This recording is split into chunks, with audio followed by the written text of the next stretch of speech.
Welcome to the Real Estate Syndication Show. Whether you are a seasoned investor or building a new real estate business, this is the show for you. Whitney Sewell talks to top experts in the business. Our goal is to help you master real estate syndication. And now your host, Whitney Sewell. This is your daily real estate syndication show. I'm your host, Whitney Sewell. Today our guest is Mike Butler. Thanks for being on the show, Mike. Oh, thank you, Whitney. Thank you for having me. Appreciate it. Yeah, honored to have you on the show. And you were telling me you listen to the show sometimes. I just want to say thank you personally for listening and also to the listeners that are listening today. We're grateful for your just listenership and downloading the show. We couldn't do it without you, and so we're grateful for that. I encourage you also to go to LifeBridge Capital and sign up so you can connect with me and schedule a call. I'm happy to help any way I can. I hope you've done that. If not, get on over there. But a little about Mike. He's been investing in real estate at various levels since purchasing his first property, a duplex, in 1994. Up to 2008, he successfully added Lexington Park Apartments to his portfolio with a purchase price of $3.2 million. So, Mike, fill the listeners a little more in about what you do and what your focus is right now, and let's jump into your superpower in this industry. Oh, thank you, Whitney. I appreciate it. Thanks for all your hard work. I love listening to the podcast. I learn a lot, so hopefully I can add something to that. So I hope everybody, your listeners, will get something out of this. Thank you for that. No, you're welcome. No, for me, I've always been investing in real estate. Like you mentioned, I bought my first property back in 1994. I kind of fell into it. Just got out of college. My brother, older brother, said, "Look, why don't you buy a rental property, buy a duplex, you live on the bottom, have the tenant upstairs, pay the rent and help you out and just try to get something going." So I said, yeah, sure. Why not? So I ended up buying it. Never forget my first tenant, Mr. Bingham, elderly gentleman. I'm sure he's probably passed now. And, but I remember him I was new, totally. I was thinking it was like 23, maybe at best. And, remember him calling me and said, "Hey, you're going to pick up the rent?" He had to call to remind me to come pick up the rent. He was very great. This is a very nice gentleman, and never forget him. And, fast forward, I had some, single family rentals here and there. I peaked in right around the downturn, around 2008, I had about 15 single family rentals, did all my own management, did all my own repairs, learned a lot, got through the 2008 crisis, with some bumps and bruises. There's certainly a learning lesson there, and decided kind of expanding, say, how can I become more active in this, and more from a passive investor as more of an active investor. Even though I was doing my own work, I was still very active in it. But I really started thinking that there's got to be a better business model. And in the interim, in 2004, I got my MBA and started thinking more, business-like. That's when I came across multifamily and got an education. Worked with a couple of gentlemen, educating me on the whole new business aspect of it. And realized the economies of scale and all the reasons we all believe in why multifamily works so well, and just expanded from there. So as of up to today, we have a investment fund that's open for investors. We have a property you mentioned down in Lexington, North Carolina. It's doing well. And my partner has over 4,000 units. We're working together to build our portfolio. Nice. Mike, grateful for just your time being on the show and being able to share some of this experience and expertise you've gained over the last many years in this business now. But one of your or your main superpower, is just asset management. And during the current state of the market, it's such an important time. I mean, asset management is crucial all the time. It is. Yeah. However, I mean, it's never been as important almost as it is right now, or at least in the last many years. And so, I'd love for us to dive into some of the aspects of that and just the current state of the market, what you all have done. Maybe we talk about some, property takeovers, what happens after sale, or maybe, compared to what, you would normally do, maybe to what maybe is happening now, right. And some of those things that we can dive into that. But, because it's changing so fast, right? And I was just telling Mike this for the show as well.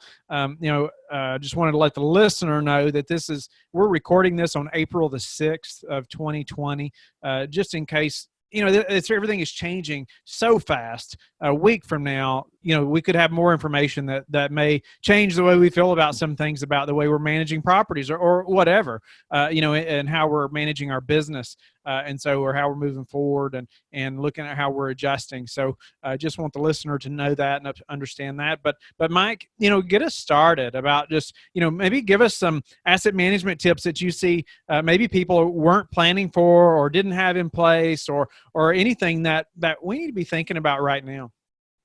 Yeah, asset management, I think there's a lot that goes into it, as we all know.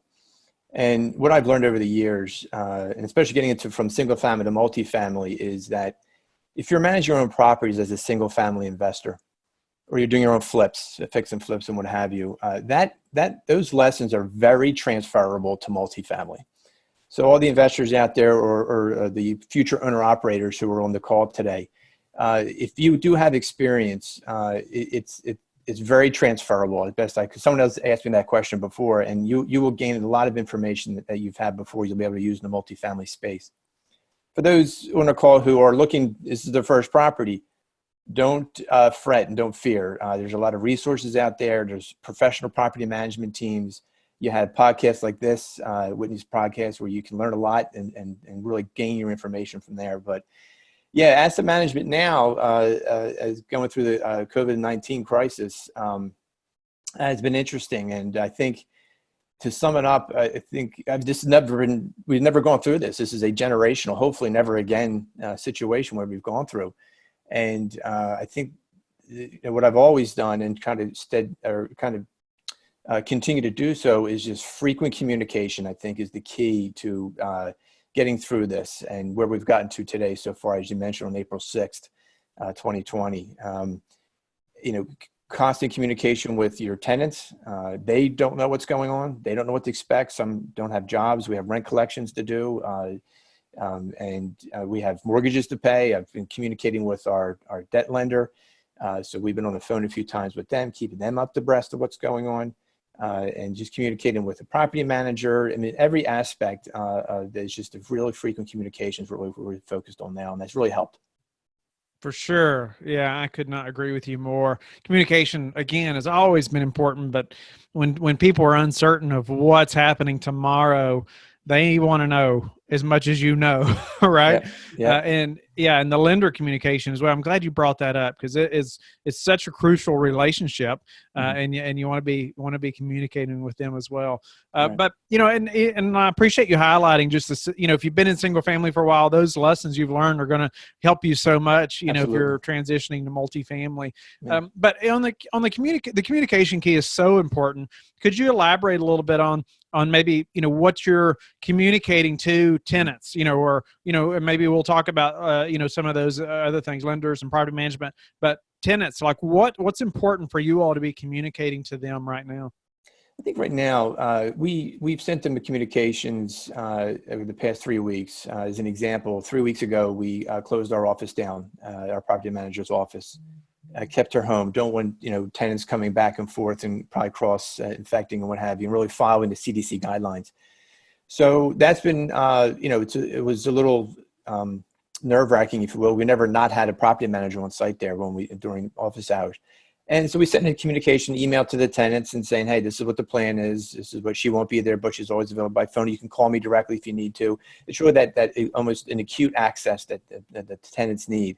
So that's really going a long way in kind of easing their fears with the tenants. And then now moving into, and that was early mid-March. So now moving into a new month with rents due, we've sent a kind of a clarifying letter, if you will, obviously understanding their needs and fears and frustrations, hopefully minimal, but also knowing that we're here for them. And as what we've decided to do internally is, as situations develop for each individual tenant, their needs are going to be different.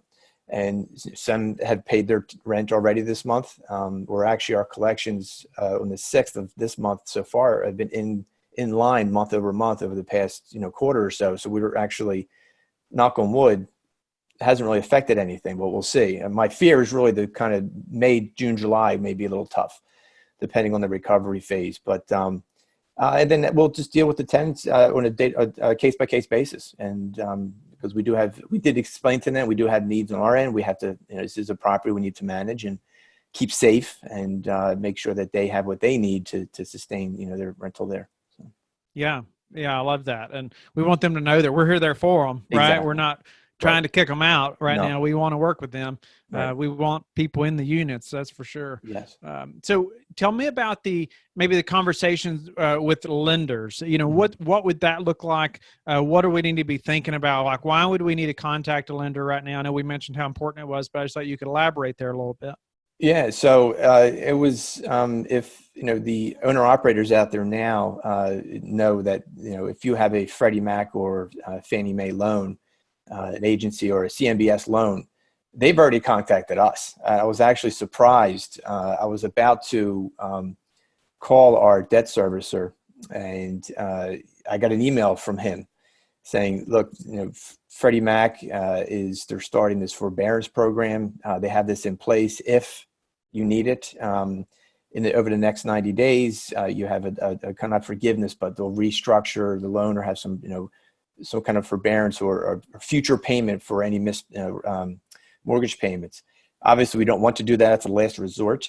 But the fact that they came out with it so quickly really kind of says where their head is and where the market's going. And then hopefully the short-term, pain we're going to have to go through. And we had just a very frank conversation, they said, look, just keep us a loop what's going on. This is what you need, documentation and kind of paperwork we need to get in. But again, that's a last resort that we're hopefully not having to use. But they contacted us first. I was very surprised. Yeah. Wow. Yeah. Okay. What about the property management communication? I know that, we're talking to property management almost daily, right? Yes. Sometimes numerous times a day. Yep. But what does that look like on your all's end? What are you all discussing during those times? I know, like right now is first part of the month, or we just got past the 5th, right? When most people's rents are late by. But what are you communicating with property management right now? Yeah, we're speaking on a day-to-day basis, even over the weekends. We have some turns that are actually pre-rented that we have to get done. So we have to get workers in there and get our crews in there and just coordinating that. So our property manager, she's going down about once a week just to get on site, get mail, now get rent checks. She was there this morning, and kind of doing, finishing the collections that people who drop stuff off in the office. And it's really just, as things come about, we try to minimize her exposure there. But in the same token, we just have to balance that. We still have a business to run, but we also want to protect our tenants and obviously our employees as well. So, we try to minimize that as much as possible, but again, still try to, do what is absolutely necessary. And we put off CapEx improvements right now, and we want to keep liquidity with us, for future rent, mortgage payments and things like that. So we're doing a lot of kind of behind the scenes positioning, if you will, to get through this. Yeah. So how are you all, say, preparing for that May, June, July, like you were talking about? And I agree, like this month, we get a lot of information right now, but a lot of people still had jobs, or maybe they still do, but they may lose them, over the next couple of weeks if they still did. Right. So, how are you all preparing, say, for the next few months? Yeah, so you have a reserve. With any business, you want some liquidity in your reserve cash, if you will. And as I mentioned earlier, there's that forbearance program out there, but we will use that. We will not use that as hard as possible. Don't want to go down that road. But I know my sense is from our servers that they'll be very flexible. But again, let's cross that bridge. But over the next few months, we'll see. I think we'll have a better idea come mid-April where the tenants are and the communications are there. And now that we've gotten through this month, we'll see. We'll have a good sense of where May 1st comes along. That we'll know where we'll be. Real estate is a very local, regional business, and you see the national trends going out there with unemployment and all the economics that go with that. But I keep a very close eye on what's going down in the local and regional markets, and that's really what's going to drive our rents coming in, our collections, in the jobs and what have you. So. They didn't, this is down in central North Carolina, the property that I'm running point on. They went through a full statewide shutdown, I think last week. So they were kind of waiting. Thankfully, the coronavirus has not had nothing like New York or Chicago or Washington, or what have you. Thankfully, but they're doing it on a more of a programmatic way, if you will. And so we're hoping that the effects won't trickle down as bad to the consumer as well. So we'll see. Yeah. So But how we're ready. So we'll see. Yeah. So how are you all, like really, I mean, it's changing day to day, right? So how are you all staying ahead of this? Internet, talking to local boots on the ground, the property manager, she lives about 3 counties above where the property is, but she's keeping abreast what's going on. The local town website has a great source of information in terms of what the township or the community and the county's doing. And of course, the regional business journals are a great source out there as well. We always are communicating with them as well to keep an eye on the business announcements, but they've been very effective in getting the word out in terms of what's coming down the pike, in terms of closures, areas. So they're more specific. You can kind of gauge, from that information, that regional, local, granular information is a good way to kind of judge what's happening, what's going to come down, over the next, 30 to 60 days. We're not supposed to travel in interstate right now, Yes. right? Is that right? I can't even remember for sure, but meaning we can't go from one state to another. We're not supposed to. Well, you have to be a essential business, and they've expanded that list. And property management, though they're not specifically worded, is a part of that management process. They can a property manager can go down there to check property and what have you. So I understand it. I gave her a letter if she does get pulled over or misdemeanors and things like that, but that has not been the issue. I think there is portions of the economy that just cannot stop. And this is a safety issue, how I see that, running the property. We have a responsibility towards the tenants that we need to provide a safe living environment, and we need to do it. So, right. Yeah. Right. Yeah. I think as an owner, you could be in that as well. Exactly. I mean, you have Right. to care for these tenants, and everybody has to have a place to live. So Exactly. So have you all utilized the PPP program or have you all looked into that at all? Yes. Applications in, got it in on Friday. That was the first official from the SBA, the Paycheck Protection Program that was supported by the federal government. Applications in. I did get an email today waiting that it was received, and just waiting on further instructions. The application itself was actually very straightforward. I'd actually put in an application about a week prior, and through this SBA, their EIBL program, which is economic, I forget what it stands for, it's an acronym, but essentially it's you see economic loss, not a physical property damage, but economic loss through emergency. That system, when I put that in, crashed. I could not finish the application. So I called them. I was, a 45-minute wait. And they said, look, we're expanding this. There hasn't been an announcement yet, but the rumor is that SBA is coming out with this PPP program. It did happen. And we did get the application in, and we'll see. So I guess maybe we'll have another call in a month and see where things are. But I'm hoping. Well, that's interesting. Very yeah, interesting. we've got to give an update, but we'll see. But right now the application's in, and we'll wait and see. So are you all still looking for deals right now? Are you still making offers? Yeah, we are. Action offer went out this morning, but huge but in capital letters. Certainly not underwriting these deals, these opportunities the way we were even a month ago. So a lot has changed, and as multifamily or commercial properties value is based on the revenue that the property can generate. Well, when you're looking at a property with rent rolls in February, then this isn't going to work. It's a different time. So they're going out, but there's definitely, again, going back to the communication piece, communicating with the brokers as well as even if we get to an accepted LOI stage. We've told the brokers, look, we need to get on a phone call with the seller. If we're going to get through this together, this has to be a team approach, and this, barrier that the brokers, I understand keep, we have to have a clear communication and clear expectations on what we're going to go through, because we don't know, if the property's not going to be able to perform and not hit that 90% occupancy in 90 days, typical level, it's the whole price point is going to change. And So we'll see. But yeah, we're still making offers out, and our timelines, our closing dates are different. We've been in close communication with our debt lenders, saying, what are we, what's the best way to underwrite this from a debt standpoint? They are our biggest investor, and we need to kind of go in this with eyes wide open.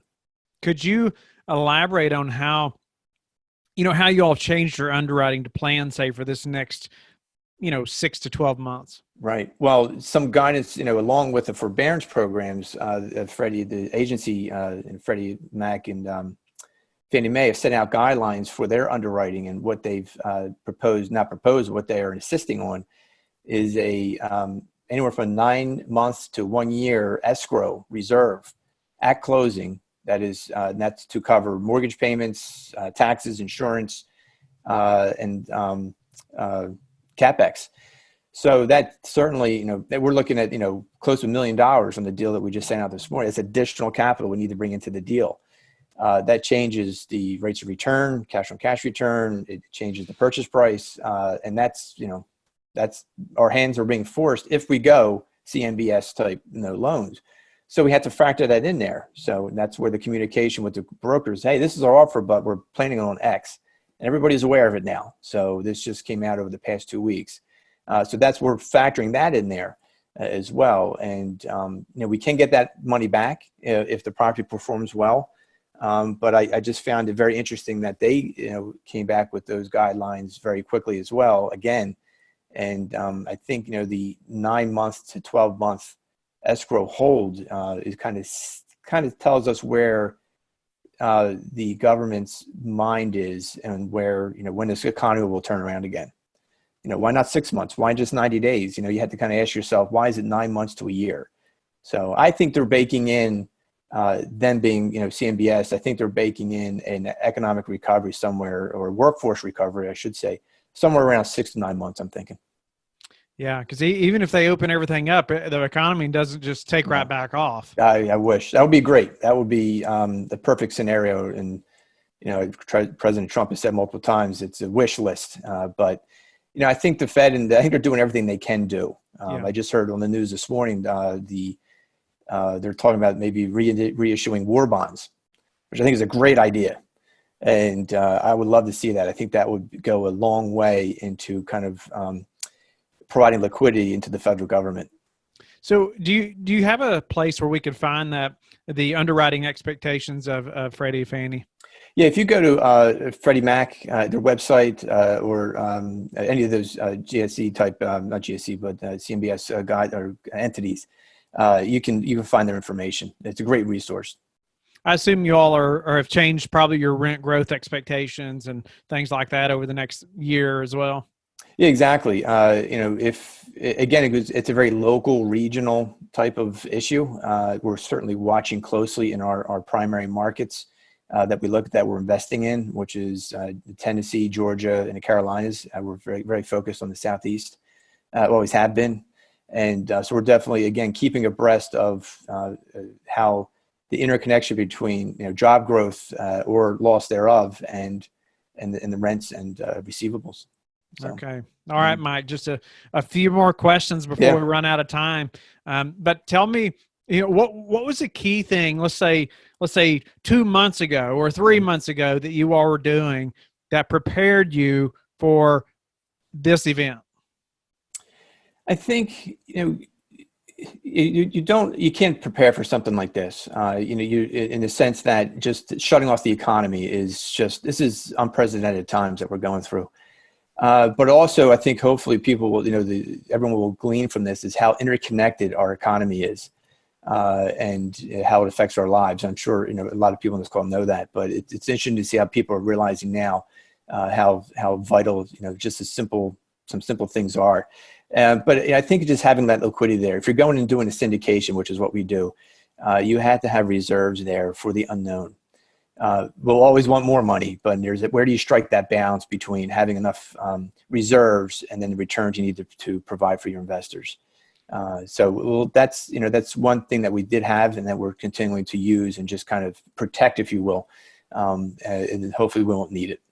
How do you all calculate the amount of reserves that you need before purchasing a property?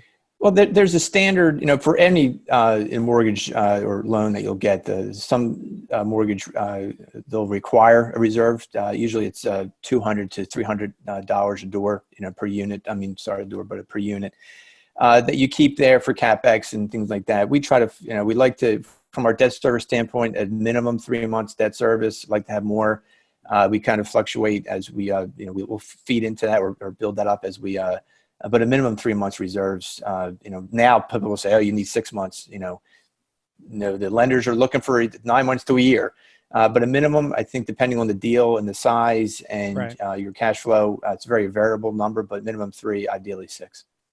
Okay. Well, what's a way that you've recently improved your business that we could apply to ours?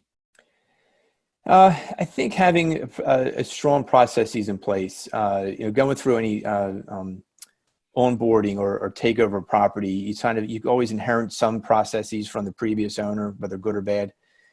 You always want to inject your way of doing things and our own business models. But I think just having this open communication, having that ready to go, it's through times of emergencies, and then that accessibility is what I think tenants really want to see, and also our investors. That's one thing we didn't talk about earlier, but we've also frequently communicate with our investors. They want to know what's going on. They are also have a very huge stake in this. So actually, after our call, I have another email to send out to them, giving them an update on where our collections are. After now 5 or 6 days, and local market news I give them, and so they have the flavor and the feel and the pulse of what's going on. That's one of my. It's a big thing for me is to always communicate with our investors what's going on, but it's good or bad. How are you finding investors right now? Same thing. Interestingly, the investors we have are the smartest investors that I've ever dealt with, and they're great. And they've even asked me now, I not only follow up with emails, but also call them individually. Spoken to them, they understand what's going on, but also want to know if there's something I have in the pipeline because they're looking to still invest. They understand the long-term positive aspects of investing in multifamily real estate. Nice. So, Mike, what's the one thing that's contributed to your success? I think that relationship that it's really our investors and how we deal with them and our tenants, and that face to face, if you can, at the very least, but at most, just that accessibility. I think that's so important because this is a relationship business. Any business is, whether it's from pizzas to Porsches, where you're going to. You have to build that relationship for your customer, and that in multifamily, our customers are our lenders, our investors, our tenants, our workers, and what have you, our employees. It's just that's really the one thing I think to take away is that in good or bad times, if they know you have their back, they will support you, and I'm seeing that now. It's a very heartwarming response that I get, so I'm really appreciative of that. And tell us how you like to give back. It goes back to the investors and really educating. I love doing this. It's a passion of mine. I'm still, I've not transitioned to a full-time, investor, if you will. I've spent 30 years in the healthcare space as a clinician.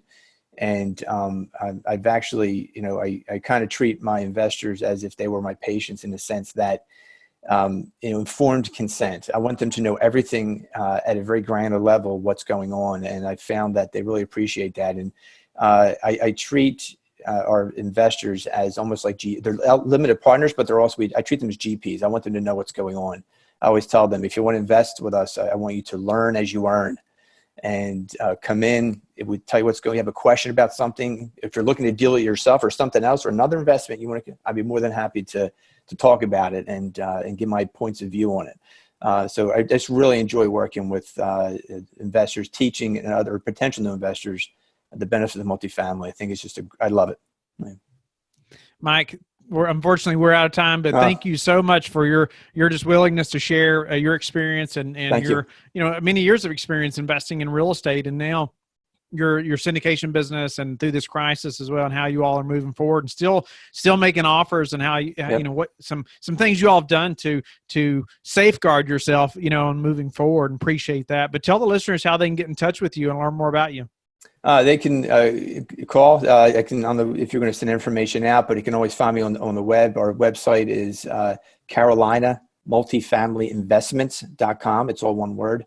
And there you can contact me. Feel free to email me. I can also give you my 800 number. It's a 888 number that they can always call and reach out to me if they want to just talk or maybe invest or maybe look at, again, coming in as an investment and then learn on the side as well. As I say, learn as you earn. They can reach me there and just feel to email me as well through Mike@CarolinaMultifamilyInvestments.com. Thank you for listening to the Real Estate Syndication Show, brought to you by LifeBridge Capital. LifeBridge Capital works with investors nationwide to invest in real estate, while also donating 50% of its profits to assist parents who are committing to adoption. LifeBridge Capital, making a difference, one investor and one child at a time. Connect online at www.lifebridgecapital.com for free material and videos to further your success.